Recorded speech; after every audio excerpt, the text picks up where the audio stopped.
Welcome to our second Shaffer Lecture. I'm delighted to introduce our distinguished speaker this morning, Professor Bart Ehrman. He is James A. Gray Professor of Religious Studies and Chair of the Religious Studies Department at the University of North Carolina at Chapel Hill. Just to recap a little bit of the information that was given about our speaker yesterday, he holds his bachelor's from Wheaton College and his MDiv and PhD from Princeton Theological Seminary. He has a long and impressive list of publications. He's established his reputation as a very prominent New Testament textual critic through many of these publications. Indeed, he's stirred up the field of textual criticism through his proposals about orthodox textual corruptions of Scripture. Orthodox and corruptions don't often appear in the same sentence, but Professor Ehrman is not shy about cooking them in the same pot, and if you were here yesterday, you were treated to that rarity in his first Shaffer Lecture. Professor Ehrman is also well known for his introductory textbooks published by Oxford University Press, including an introduction to the New Testament and some anthologies of Christian literature dating all the way from early Christianity through the 4th and 5th centuries. He's highly regarded for his own forays into these lesser-known, non-canonical writings of Christendom, which he terms lost scriptures coming from lost Christianities.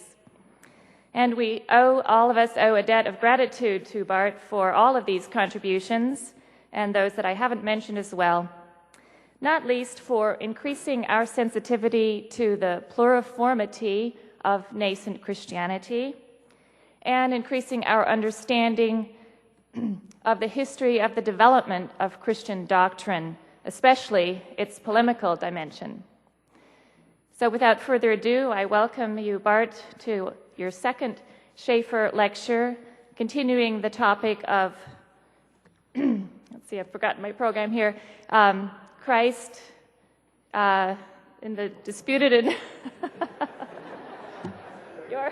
anyway, the lecture for today, the subtitle is Christ, the Divine Man. Please welcome Bart Ehrman.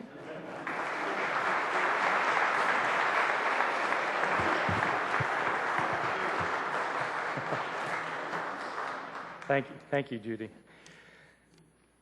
Someone before this lecture was asking me about some tapes I've done for the teaching company. Are you all familiar with the teaching company? Yeah, this is, if you don't know, it's really a terrific thing. They put out courses on tape on every academic subject you can imagine. So astronomy, philosophy, American history, and religion, and they have courses on various aspects of religious studies, including some courses on the New Testament, historical Jesus, and things. I've done a couple of these, and people often ask me about them, and it's a very different experience making one of these courses on tape, because when you actually watch these tapes on videotape, it looks like what the professor's doing is talking to a crowd kind of like this, because the professor's up behind a podium and they have these crowd shots where they pan the crowd and you know, you hear applause afterwards and such. And in fact, it's all that's completely bogus. What it is they have you in a TV studio with and the only human beings in this TV studio are the two cameramen who have these cameras going, and outside of the room they've got a director and a producer and several other people. But so the professor is actually, you know, looking around and gesticulating and making eye contact with nobody. And the other thing though is in the room there's this red digital clock, and these lectures are supposed to be 30 minutes, and the clock starts at 30:00. The cameraman points at you, the cameras start rolling, and the clock starts ticking. And you're supposed to finish when it hits 0. And the problem with this context is that if you run out of material, say you're 5 minutes short, you can't stop to take questions. There's nobody in the room. And so when invariably happens to me is I've actually done about 5 of these courses, 24 lectures each, and what's happened in every single one of them is I get about 7 or 8 minutes into my lecture and I think, oh my God, I don't have enough material.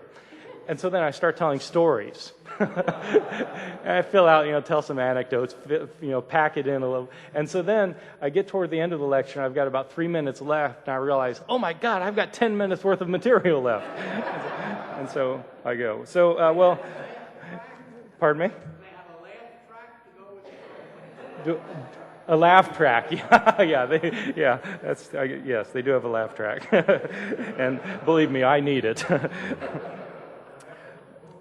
That's right. Yes, indeed. So, all right. Well, luckily, these lectures, for good or ill, are written out. So, it's hopefully timed more appropriately. So, this lecture is on Christ as a divine man. In my first lecture yesterday, I began to speak about the Gospel of Luke as a kind of battlefield over which various competing understandings of Christ were fought. On the one hand, there was our earliest known interpreter of Luke, the 2nd century Marcion, who propounded a docetic Christology, maintaining that Jesus was not a real flesh and blood human being, but was a completely divine being, who was not therefore actually born and who did not actually have a physical body. For Marcion, this was a teaching found in his gospel, a form of what we now call Luke. Opposed to Marcion were proto-Orthodox writers such as Tertullian, who understood that Christ had a real human body, that he was actually born, and that he died a real human death that involved the shedding of real human blood. For Tertullian, Christ actually had come in the flesh, and this, he maintained, was the teaching of the Gospel of Luke. Part of the thesis of my talk was that the Gospel of Luke could be read to support both points of view. One piece of evidence that it could be read both ways is the historically indisputable fact that it was read both ways, by Docetists and anti-Docetists alike. Moreover, both groups went to some length to secure their reading of the text, for example, by changing the wording of the text in places, and by placing it into a larger canon of Scripture, a collection of books that once combined would control how individual books within the canon would be read. Moreover, both groups propagated supporting narratives which provided hermeneutical lenses through which a text like Luke could be read. In this lecture, I'd like to show how the Gospel of Luke was amenable to yet a different kind of reading, one which saw Jesus not as at all divine, but as a human like the rest of us, who simply came to be adopted by God to be his son. This, I will argue, was a popular view among the earliest Christians, who may have used the earliest version of Luke in support of their views. In response, proto-Orthodox Christians, that is, the forerunners of what would become Christian orthodoxy, insisted that Jesus was not merely a human, but that he was also divine, that he was, in effect, a divine man. Now, for the New Testament specialists among us, I should say that I do not intend to enter into the old cantankerous and generally unfruitful debate about the term theos on air, the divine man. The term in my title is meant to involve something fairly innocuous, the view that the man, Jesus, was also thought in some sense to be divine. One of my overarching questions involves the matter of when and in what sense this Christological development happened. When did Christians start calling Jesus God? I don't think it happened right away. It was something that eventually happened. But when, why, and in what sense did people begin thinking of Jesus as God? In some ways, these are among the most pressing questions that exegetes, theologians, and historians must ask when dealing with early Christologies. Let me stress that I think that these are in large measure historical questions, and so need to be addressed on historical grounds. I make this point because some scholars, I don't think any of them here with us today, have offered what they have termed historical studies of this kind of question, the question of in what sense and when Jesus came to be seen as divine. Some scholars have tried to answer this question by focusing exclusively on exegesis of New Testament texts. This focus may make sense for exegetical or theological studies, but not for historical investigation, if you want to know what happened in history. That is to say, even for scholars who are interested simply in knowing what the early Christians believed, any decision to restrict the investigation to canonical texts in their final form is made not on historical, but on theological grounds. If a historical investigation were in view, then other Christian texts written at roughly the same time as those of the New Testament should be brought into view. Parts of the Didache, for example, are probably earlier than, say, the Johannine epistles. The letters of Ignatius are earlier than 2 Peter, etc. If a historical investigation were in view, then the manuscript tradition of the various texts should be taken into account more thoroughly, both to see what the so-called original texts said, but also to see where the originals came to be changed in their early history of transmission. Moreover, if a historical investigation were in view, then non-canonical apocryphal texts, especially Gospels and the narratives that they relate, should be examined with greater rigor, if nothing else, in order to see what kinds of oral traditions lie at their roots, traditions that could feasibly move back into the New Testament period. For a historical investigation, data other than just the New Testament documents in their final form need to be considered. Such a study, of course, will not be able to ignore exegesis on the one hand, and it will be of interest to theological reflection on the other. So I'm making a little apology for doing a historical approach. In this lecture, I'd like to conduct this kind of investigation, restricting myself once again to just one of our early Christian texts, the Gospel according to Luke. As an opening thesis, I would like to contend that the earliest version of Luke was particularly open to an adoptionistic reading, where Jesus was not seen as divine by nature, so to say, but he was seen as a human who was adopted by God to be his son. First, before turning to Luke, I should say a word about adoptionism as a Christological option in the early church. Scholars have long recognized that there have been adoptionistic Christologies for about as long as there have been Christologies. That, in fact, these are the oldest Christologies that we know about. One of the earliest Christological statements of the New Testament, for example, occurs in Romans chapter 1, verses 3 and 4, which speak of, quote, the gospel concerning God's Son, who was born of the seed of David according to the flesh, and who was appointed to be the Son of God in power by the Spirit of holiness at his resurrection from the dead. End quote. This is widely recognized as a kind of creed about Christ that's being quoted by Paul to his readers in Rome. Since it predates Paul's letters, see, he's quoting it, so it predates his letters, it's a very ancient understanding of Jesus, one which appears to celebrate the resurrection of Jesus as the moment in which he came to be appointed to be the Son of God. A similar view can be found in some of the speeches in the book of Acts.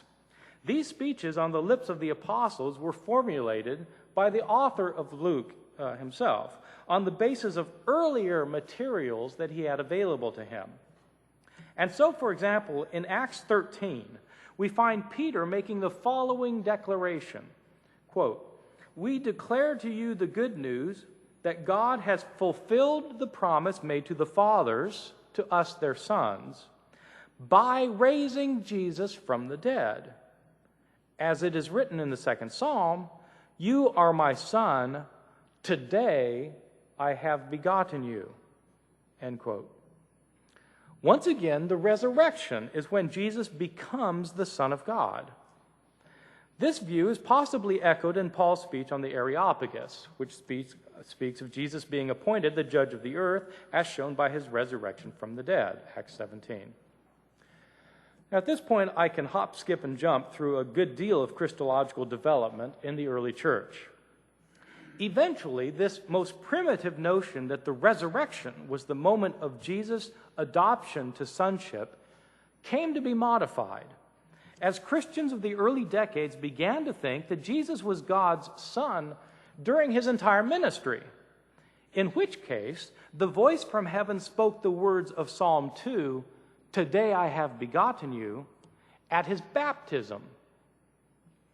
Eventually, the early Christians came to think that Jesus was God's Son not just for his ministry, but for his entire life, in which case he was born as the Son of God. Some came to think that his sonship referred to his eternal existence with the Father, in which case he was with God from eternity past. Now, it's true that as it turns out, one can trace these stages of Christological development chronologically through our Gospels, so that Mark, our earliest Gospel, appears to have Jesus as the Son of God at his baptism. Our later Gospels, Matthew and Luke, have him as the Son of God at his miraculous birth. And our final Gospel, John, has him as the Word of God in eternity past. But it would obviously be a mistake to think in terms of a neat, linear development of Christological views, since our earliest Christian author, Paul, already muddies the water by portraying Jesus as somehow divine from the time before he was born, which is how I interpret Philippians chapter 2, verses 6 through 11, that Christ was in the form of God before he became a man. So, and Paul's writing, obviously, before any of the Gospels. My own view is that different Christologies emerged at different times in different places. That different Christologies emerged simultaneously in different places. That different Christologies emerged simultaneously in the same places. And even more, that the same Christologies emerged at different times or even at the same time in different places. That's as confusing as this lecture gets. No. We know that this final option to be true, what's the final option? The same Christologies emerged at different times or even the same time in different places. We know that this final option to be true from later times, for example, where such disparate second century groups as the Jewish Christian Ebionites, on the one hand, and the Gentile Roman Christians who are called the Theodosians, held in common the view that Jesus was a psilos anthropos, a mere man. Meaning that he was not by nature divine. These very different groups developed the same Christology, adoptionistic Christology. According to an anonymous second century source quoted by Eusebius in Book 5 of his Ecclesiastical History, the latter group, the Theodosians, were followers of the Roman cobbler Theodotus, who obviously had a lot of time on his hands while making shoes for a living. Theodotus and his followers insisted vociferously that their view was the original understanding of the apostles and of the entire early Christian tradition. Many scholars readily concede some such claim, at least with respect to the Jewish Christian Ebionites, that this really was the oldest form of Christological confession. Maybe some form of adoptionism was the original Christology. In any event, back to my opening thesis, that the earliest version of Luke was particularly open to an adoptionistic reading, where Jesus was not seen as divine by nature, but as a human who was adopted by God to be his son. As we saw in the previous lecture, it has widely been recognized, well, it's been recognized by some scholars, widely enough for my purposes,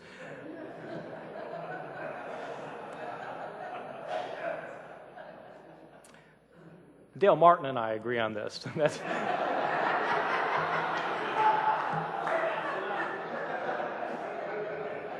It has been widely recognized that the infancy narrative of Luke chapters 1 and 2 were a secondary and later, possibly final, addition to the gospel. Composed, that is, after the rest of the book, and probably Acts, was written, and then added on in a final stage of composition. So the birth narrative, Luke 1 and 2, were added later. Moreover, it's possible that the gospel actually circulated for a time without the first two chapters. And that, as probably happened with the Gospel of John, and possibly in a different way with the book of Acts, the gospel was published in multiple editions, only one of which came to serve as the archetype for all of our surviving manuscripts. We've seen that as early as Irenaeus versus Heraces, Marcion was accused of excising the first two chapters of his gospel because they did not coincide with his view that Jesus appeared from heaven in the form of an adult man in the 15th year of Tiberius Caesar. That is, that Jesus was not actually born into the world, and so Marcion excised the first two chapters of Luke. But as I pointed out, it may not be that Marcion excised these chapters from his account. It's at least possible that the version of Luke in circulation in Marcion's home church on the coast of the Black Sea didn't have these chapters, and that his view that Jesus simply appeared on the scene as an adult was drawn from the text that was available to him. In the present lecture, I'm less interested in exploring how a Docetist like Marcion might have read Luke if it were lacking these chapters, than in seeing how an Adoptionist might read it. Without these chapters, the first reference to Jesus comes in connection with John the Baptist, who bears witness to him as a powerful apocalyptic judge. Jesus is then introduced as one who is baptized. The Spirit comes upon him in the form of a dove, and the voice comes from heaven. But what does the voice say in Luke? In the vast majority of our textual witnesses, the voice at the baptism of Luke speaks the same words as the voice speaks in Mark. You are my beloved Son, in whom I am well pleased. But as I pointed out in the previous lecture, we don't actually have the original manuscript of Luke's Gospel or of any of the other books of the New Testament, and so we need to reconstruct what the original wording was based on the later manuscripts that happened to survive. Our very earliest manuscript, called P4, produced in the early 3rd century, reproduces the words of the text in the way I've just quoted. But it's striking that some of our early manuscripts, one known to scholars as Codex Bezae, and some of the Latin manuscripts, in them, the voice instead quotes the words of Psalm 2 at the baptism. The voice instead says, "You are my son, today I have begotten you." It should not be thought that this is merely an aberrant text of an aberrant textual tradition, which scholars call the Western text.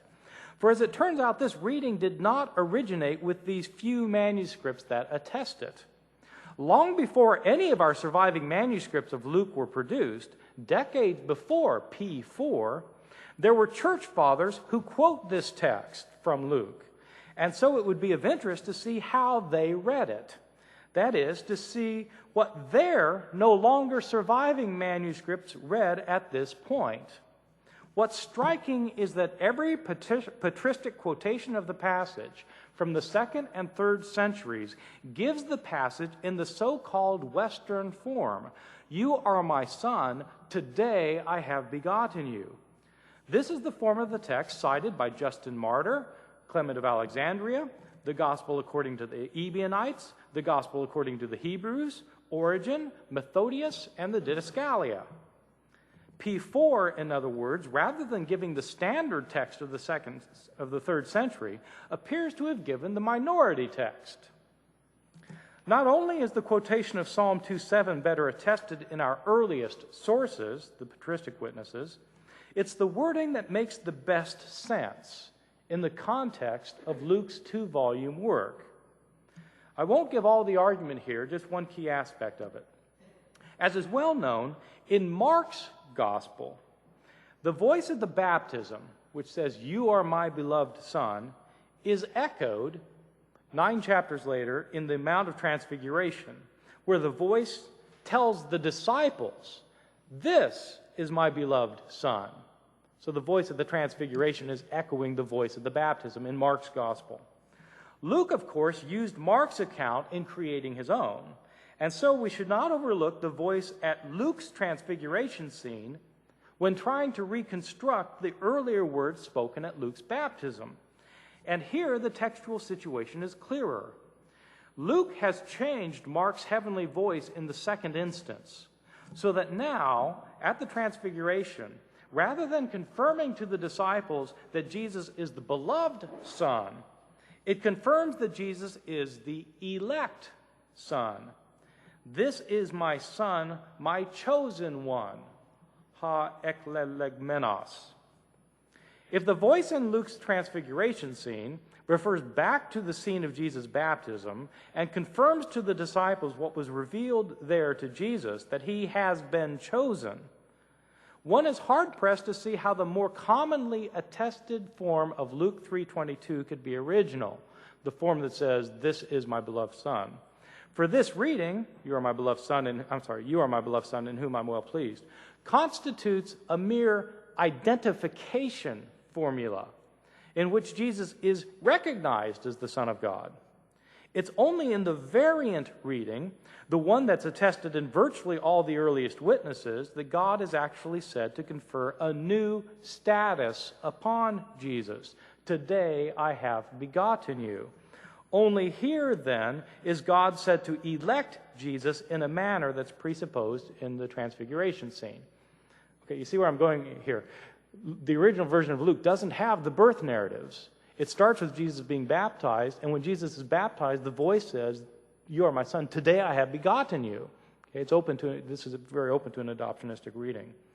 Confirmation for this understanding that that's what the voice actually said in Luke's baptism comes in a summary speech in the book of Acts, which of course was also written by Luke, where Peter in Cornelius' house affirms that it was at the baptism of John that God anointed Jesus with the Holy Spirit and with power, and that it was from that point that Jesus went about doing good and healing all that were oppressed by the devil, Acts 10:38. Luke originally seems to have portrayed Jesus as the one who was appointed to be the Son of God at his baptism and empowered then for his ministry. And so, without the first 2 chapters of Luke, and with the earliest attested reading of 3:22, it's easy to see how an adoptionistic reading of Luke makes sense. Consider also the genealogy in Luke. Matthew is the only other gospel that has a genealogy, and Matthew places the genealogy where you would expect it, at the very beginning of the narrative of Jesus' birth. But as I pointed out yesterday, Luke's genealogy occurs in a rather strange place, after Jesus' baptism in chapter 3. The genealogy itself is peculiar for several reasons, but what's striking Christologically is that it too functions in order to show that Jesus is the Son of God. That's how Luke's genealogy functions. Matthew's genealogy traces Jesus' family line back to Abraham, the father of the Jews. But Luke's genealogy traces Jesus' line back to Adam, the father of the human race. And that's quite a genealogy when you think about it. I have an aunt who's a genealogist who's traced our family line back to the Mayflower. The Mayflower, that's nothing. Adam. Adam and Eve. What's striking is that the genealogy of Luke actually doesn't even stop with Adam. For it continues all the way back to God himself, who said Adam is the son of God. And so we're told that the way the genealogy works, Jesus is supposedly the son of Joseph, the son of Heli, the son of Mathat, and so on, the son of Seth, the son of Adam, the son of God. In other words, according to the early references to Jesus in Luke's gospel, he's the Son of God like everyone else, in that he is descended from God as a human. But he's uniquely the Son of God because he was begotten by God at his baptism. As the specially chosen Son of God in Luke, Jesus is empowered by the Spirit to resist the devil, as is shown in the 3 temptations that follow the genealogy. and he's empowered to engage in a miraculous ministry among those in need. An adoptionistic reading of the text makes particular sense of the first event in Jesus' public ministry in Luke, the sermon that he delivers in his home synagogue in Nazareth. This account is found in Luke's source, Mark, halfway through Jesus' ministry. But Luke has transferred the account to the very beginning of the ministry, in part, evidently, because it foreshadows so well many of Luke's themes to be developed throughout his gospel. And how is it that Jesus is able to perform his miraculous ministry of preaching and healing? According to this opening sermon in Nazareth, it's because, quote, "The Spirit of the Lord is upon me because he has anointed me to preach good news to the poor, to proclaim release to the captives and recovery of sight to the blind," end quote, in which he's quoting Isaiah chapter 61. In other words, Jesus can proclaim the good news and heal the blind and so on, not because he has some kind of innate power as the Son of God, but because God has invested him with power through the Spirit, presumably meaning at his baptism when the Spirit of God came upon him in the form of a dove. It appears that the earliest form of Luke's gospel could easily be taken to locate Jesus' adoption or appointment to sonship and its accompanying empowerment at the baptism, when God declared, "Today I have begotten you." Now let me stress that I'm not trying to give an exegesis of Luke's gospel. That is to say, I'm making no claims about what the text actually meant or about what the author intended it to mean. I'm instead simply asking how the text could have been read. And as it turns out, once again, it could have been read in radically different ways by radically different interpreters. Marcion could read the text as a Docetist and genuinely believe that his docetic reading is what the text said, just as an adoptionist could have read the same text believing that his adoptionist reading is what the text said. Texts don't compel readings, they enable them. But suppose someone should want to constrain the reading of the text. How could one try to counter a reading of Luke's gospel that takes it to support an adoptionistic understanding of Jesus as the one who was adopted and empowered by God at his baptism, so that Jesus was not by nature divine? There are several strategies that might be considered, the same ones we considered in my lecture yesterday. One could argue on exegetical grounds that the adoptionistic interpretation was inadequate or wrong, and mount arguments based on the details of the text. That's the way of modern exegetes. Or one could write a polemical treatise that attacks an adoptionistic perspective on other grounds and maligns adoptionists as being willful, stupid, or demonically inspired. That would be the approach taken by ancient scholars, the heresiologists. And there are the three more subtle approaches. You could change the text of the document. You could place it in a canon with other texts that represent competing perspectives, and you could propagate alternative narratives that stress the points you want to make about Jesus. First, it's possible to change the text itself so that it's no longer as amenable, in your judgment, to an adoptionistic reading. This appears to have happened in the case of Luke, although it's not clear in many instances when, where, or by whom such changes were made, or whether they were made precisely to counter an adoptionistic reading, or if this just happened to be one of the beneficial side effects of the changes. Whoever added the first two chapters of the gospel certainly threw a monkey wrench into an adoptionistic reading of the baptism. For among the many other purposes these opening chapters achieve, one is to show that it was at his very birth that Jesus was the Son of God. As the angel Gabriel announces to Mary prior to her conception of Jesus, "The Holy Spirit will come upon you, and the power of the Most High will overshadow you. For this reason," diakai, "the child that is born of you will be called holy, the Son of God." Jesus is now Son of God because of his miraculous conception, not his baptism. In some very real sense, he is God's Son, rather than the son of Joseph, for example, later to be adopted by God. Now, someone may well object that it would be unlikely for Luke himself to have added this beginning to his narrative, since the Christology that it embraces does in fact seem to stand at odds with what the rest of the account assumes. I should point out that this objection applies to other Christological conceptions used by Luke as well.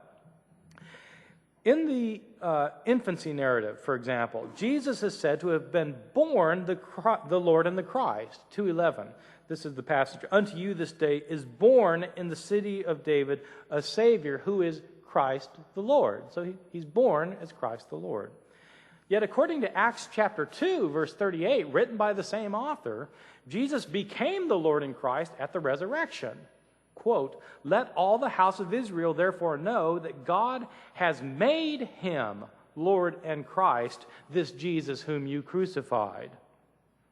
Would Luke have added the first 2 chapters, the birth narratives, when they appear to contradict his own Christological views? That would be the objection.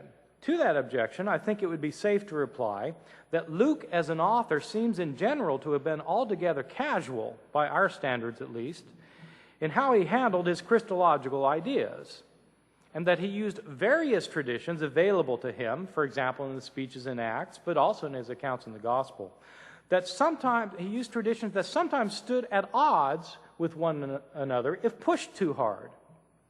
For example, in Luke chapter 10, Jesus is called the Lord during his ministry, even though Acts 2:36 indicates that he did not become the Lord until the resurrection.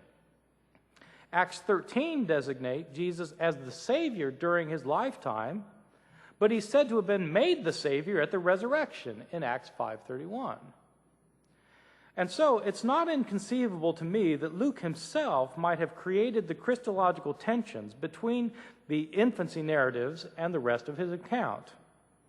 On the other hand, it may be that someone else tacked on the beginning to the gospel, using traditions that to some extent coincided with those of the rest of the gospel and to some extent conflicted with them. The effect, in any event, whether or not this is the purpose, the effect was to modify the adoptionistic possibilities of the text by adding the birth narratives. Other passages were certainly altered by someone other than the author of Luke himself. An obvious case in point is the voice at the baptism in Luke 3:22. Even though virtually all of our earliest witnesses attest the quotation of Psalm 2:7, "You are my son, today I have begotten you," the vast majority of manuscripts give the other, more theologically innocuous and more synoptically harmonized rendering, "You are my beloved son, in whom I am well pleased." Now, rather than an adoption formula, the text gives an identification formula in which Jesus is pronounced rather than made the Son of God. This change must have been made sometime in the 2nd or early 3rd century, as it is found in our oldest Greek manuscript, P4. And it obviously became very popular very fast as it came to dominate the textual tradition. No doubt its survival was not at all hurt by the circumstance that its words are precisely those of the parallel account in Mark. The unknown scribe or scribes who altered this text were not doing something unheard of in the history of textual transmission. We have a range of texts throughout the New Testament that were altered in an apparent attempt to undermine an adoptionistic reading, or the flip side of the coin, to promote an understanding of Jesus as himself divine. There are a range of texts where this happens throughout the New Testament. Any text that could be used by an adoptionist got changed by one or another scribe, and even texts that wouldn't have been used by an adoptionist got changed sometimes in order to stress that Jesus really is divine, that he's not just a human. Some of these changes actually happen elsewhere in the Gospel of Luke. That's the first strategy, to change the text in order to counter an adoptionistic reading. A second strategy that could be used and was used by proto-Orthodox Christians to constrain the reading of the text was by putting it in a canon of writings, a collection of texts with varying perspectives, which once placed together affected how each one would be read. Again, I'll not spend much time on this second strategy, as it's familiar enough to all of us. As it was familiar to the early Christians, such as the second century opponent of Marcionites and Adoptionists alike, Irenaeus, who advocated, as I pointed out yesterday, a four-gospel canon, all four of whose books needed to be read in conjunction with each of the others. And this is, in fact, an effective hermeneutical strategy, so that anyone who reads Mark and thinks that the baptism is when Jesus becomes the Son of God is to read Luke in its final canonized form to see that, in fact, he was the Son of God at his birth. And those who think that Jesus became the Son of God at his birth need to read John to see that Christ was with God in the beginning. And so there emerges the orthodox doctrine that Christ was the pre-existent Word of God who became flesh by being born of the Virgin Mary, a doctrine that is found in precisely none of the Gospels singly, but that emerges when four Gospels are put between the same hard covers, so to speak, and made to be read in light of one another. That's how you end up with the Orthodox doctrine, is by taking all four and putting them together. That's also how you get things like the seven last words of the dying Jesus. He doesn't give these seven things in any of the Gospels. It's just when you smash them all together and pretend it's all one big gospel that you end up with the seven last words of the dying Jesus. That's the canonical approach. There's yet a third strategy for constricting the reading of a text like Luke's or Mark's or any other that could be taken to imply that Jesus was merely adopted by God to be his son rather than the Son of God by nature. That's to propagate alternative narratives that counter adoptionistic views and support more orthodox ones. I think that some of the puzzles that have intrigued scholars about the apocryphal gospel texts can be solved by seeing them in this light. The non-canonical narratives of Jesus' birth, life, death, and resurrection no doubt had numerous functions. They were entertaining tales that may well have been meant to attract a Christian audience, much the way pagan novels were meant to attract a pagan audience. Somewhat like the way the Left Behind series, that's made such an enormous impact, has done so in part by serving as a substitute for evangelical audiences who are not otherwise likely to pick up a science fiction novel. Okay? The thing has sold 60 million copies. Well, 62 million, okay. A million a day. It's substitutes, you see, and that's maybe something going on with these early Christian, the apocryphal Gospels, that they're like the pagan romances, only they're for Christians. But were these apocryphal narratives meant to convey theological messages as well? Scholars have long debated the issue and have by and large found it nearly impossible to locate precise theological agendas in such apocryphal tales as the Protevangelium Jacobi, which is a fancy way of saying the Proto-Gospel of James, or the Infancy Gospel of Thomas. But possibly the problem has been that scholars have inadvertently missed the forest for the trees. It's possible that some of these apocryphal tales convey broader theological themes that may have been subtly useful for the proto-Orthodox cause, implanted in narratives that for the most part were meant to be creative and entertaining. The two apocryphal Gospels that I've mentioned, for example, presume a familiarity with Luke's Gospel, and yet they contain narrative elements that work to counteract any kind of adoptionistic understanding of it. Take the Protevangelium, or the Proto-Gospel of James. This was an extremely popular book in Christian late antiquity, down through the Middle Ages. It's responsible for a great deal of Christian art through the ages, and for some of the fixed ideas that people still have about Joseph, Mary, and the birth of Jesus.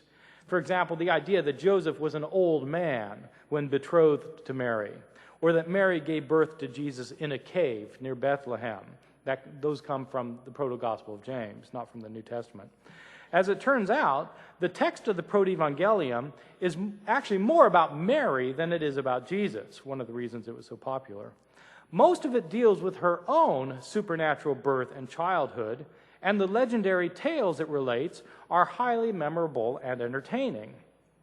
But the author was clearly familiar with and dependent on Luke's gospel, and in some ways, the latter part of his account functions as a kind of midrashic exposition of Luke's infancy narrative. The midrash is not merely an expansion of the events narrated in Luke, however.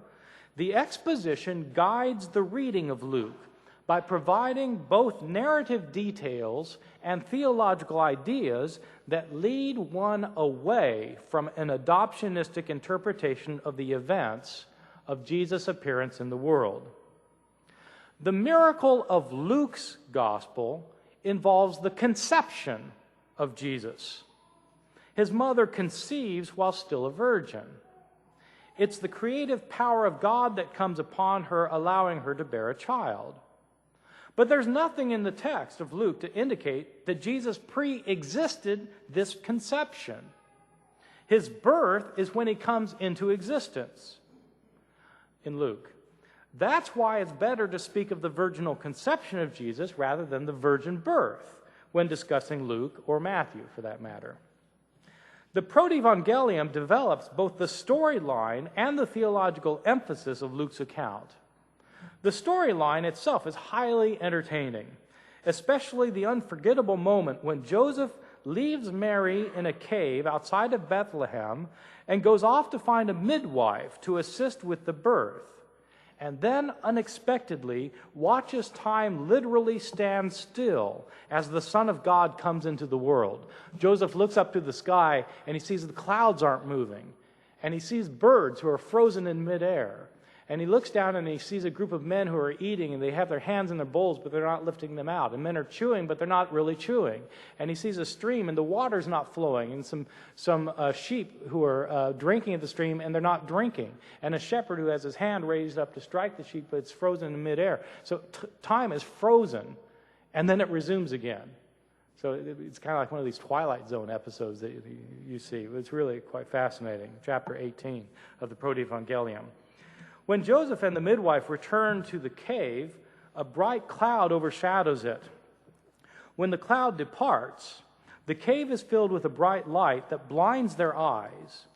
As the light dims, an infant appears, who walks over to Mary to nurse at her breast. This is no ordinary birth and no ordinary newborn. And one of the obvious points is that it's not just the conception of Jesus that was miraculous. His birth itself was a miracle. This is shown most notably by the best known and most strange incident of the account, when a second midwife named Salome does not believe that a virgin could have brought forth a child into the world and decides to give Mary a postpartum inspection.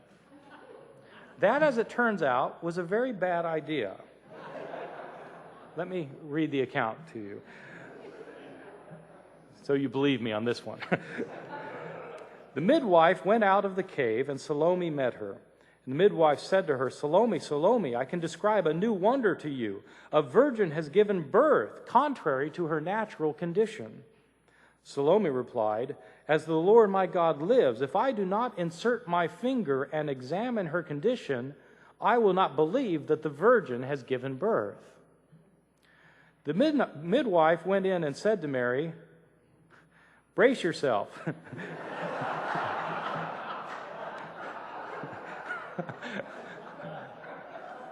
Okay, that's my translation, actually. I have to, it's a little elusive. "Brace yourself, for there is no small controversy concerning you." Then Salome inserted her finger in order to examine her condition. And Salome cried out, "Woe to me for my sin and faithlessness, for I have put the living God to the test, and see, my hand is burning, falling away from me."